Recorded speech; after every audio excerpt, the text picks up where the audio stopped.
Assalamualaikum warahmatullahi wabarakatuh. Ketemu lagi kita dengan sesi pembahasan berikutnya yaitu stimulan siswa.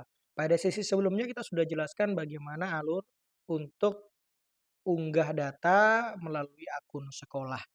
Baik, kita akan coba dulu pelan-pelan bagaimana sukses mendaftar beasiswa Kaltim stimulan siswa. Yang pertama adalah kita coba masuk dulu ke laman utamanya beasiswa.kaltimprof.go.id.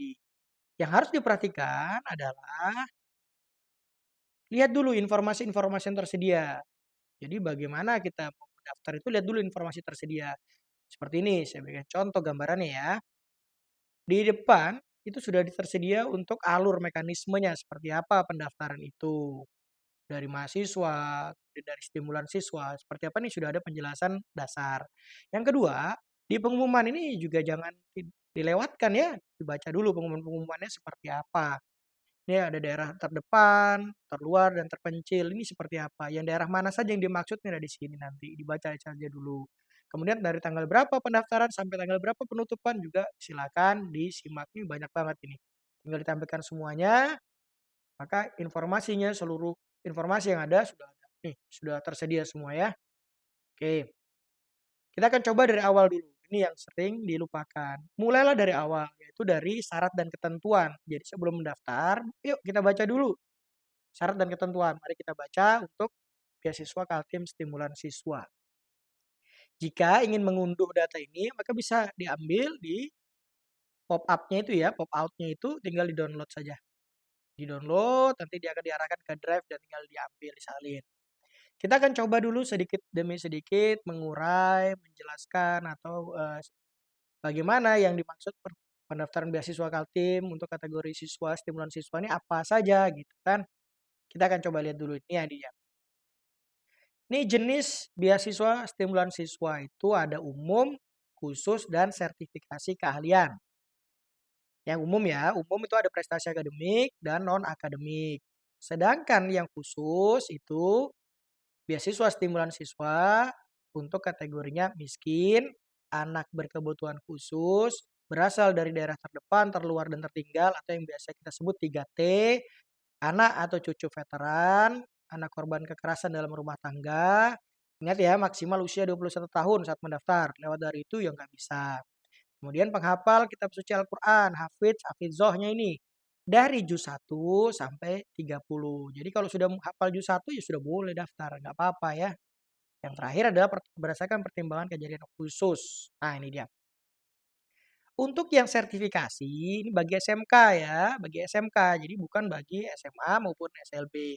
Ini khusus di SMK yang sudah lulus, yang telah lulus paling lama 2 tahun dan sedang mengikuti sertifikasi keahlian di lembaga sertifikasi profesi.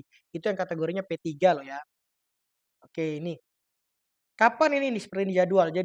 Mulai kapan pendaftarannya? Sejak tanggal 22 Maret kemarin nanti sampai 21 Mei 2022. Masih panjang, tapi sebelum memulai dan jangan sampai salah, ayo kita baca dulu sekali lagi ya. Ini untuk sekolah ini, untuk siswa. Baik. Nanti kalau siswa tuh kalau mau daftar dia cukup buat akun dulu dah. Yang dipentingkan adalah NPSN, nomor induk siswa, dan tanggal lahir. Jadi 3 hal ini saja yang menjadi komponen utama waktu registrasi membuat akun. Ini ya, NPSN, NISN, dan tanggal lahir. Oke, ini dia. Baik, kita coba dulu nih.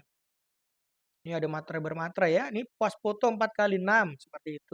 Backgroundnya seperti apa? Bebas saja, yang penting itu formal. Jangan backgroundnya ya tidak jelas gitu ya. Fotonya 4x6. Kalau tiga kali 4 bagaimana? Ya nggak apa-apa lah. Yang sudah kemarin-kemarin ya sudah nggak masalah. Gitu ya. Baik, kita coba. Ini prestasi akademik dulu. Prestasi akademik itu nanti begini. Siswa itu yang memilih atau rekan-rekan yang mendaftar dengan kategori stimulan siswa tidak perlu harus mengatakan bahwa saya ranking 1, 2, 3 dan seterusnya. Tapi yang merasa memiliki prestasi akademik, merasa nilainya baik, boleh tuh daftar. Tinggal nanti bersaing ya, bersaing ke Kalimantan Timur. Kayak gitu ya, seperti itu ya. Jadi biar kita paham dulu di awal. Bagaimana dengan yang non-akademik? Nah, kalau yang non-akademik ini dia bersaingnya di bagian utama adalah sertifikat, piagam penghargaan kejuaraan resmi berjenjang bidang pendidikan, keagamaan, olahraga, dan seni minimal tingkat provinsi. Itu kategori juaranya satu, 2, atau 3. Lewat dari itu ya nggak masuk ya. Kapan boleh dia ajukan atau batas waktunya sertifikat atau piagam itu berapa lama yang kapan? 2 tahun terakhir. Jadi 2 tahun terakhir dari daftar tahun ini, 2 tahun terakhir ke bawah, maka itu masih bisa. Lewat dari itu sudah tidak berlaku lagi. Itu yang non akademik ya. Jadi kalau yang kemarin ada pertanyaan di kabupaten, tingkat kabupaten boleh? Tidak bisa, karena di sini permintaannya adalah minimal tingkat provinsi juara satu, 2, atau 3. Untuk kategori siswa yang miskin ya, atau biasanya kalau di sistem tuh namanya rentan miskin. Itu yang dipentingkan adalah mengunggah surat keterangan tidak mampu atau SKTM dari kepala desa, lurah, atau camat pada tahun berjalan. Jadi tidak diperkenankan yang mengirimkan hanya dari RT. Jadi di sini jelas ya, minimal kepala desa, lurah, atau camat. Ada lagi yang kemarin menanyakan, boleh nggak dari sekolah yang buat? Sangat malah tidak boleh karena juknisnya saja tidak memperkenankan dari sekolah maupun dari RT. Itu dipahami dulu. Kemudian bagaimana dengan anak yang berkebutuhan khusus? Nah, ini biasanya teman-teman yang ada di jenjang pendidikan luar biasa itu. Mengunggah surat keterangan anak berkebutuhan khusus dari lembaga yang berwenang atau menangani. Itu ada biasa mereka paham itu teman-teman ya. Nah ini kalau berdasar yang untuk 3T, kategori 3T ya, ini cukup dokumen yang diunggah atau surat keterangan yang diunggah adalah dari kepala desa atau sebutan lain. Biasanya kalau di kampung ada lagi sebutannya itu ya. Nih, seperti ini. Anak cucu veteran. Ini surat keterangan anak kandung atau cucu veteran dari Legiun Veteran. Itu ya. Jadi ada surat keterangan anak kandung atau cucu veteran. Cucu veteran. Nanti bukan bukan lagi di belakangnya cucu lagi ya. Hanya sampai anak dan cucu saja. Anak korban KDRT, nah ini dokumen dia unggah apa yang paling penting yaitu surat keterangan dari Dinas Kependudukan, Pemberdayaan Perempuan dan Perlindungan Anak di Provinsi Kalimantan Timur atau kota kabupaten setempat deh. Ya gitu ya. Yang lanjut adalah penghafal kitab suci Al-Qur'an, Hafizoh. Nih, yang diunggah adalah sertifikat atau syahadah.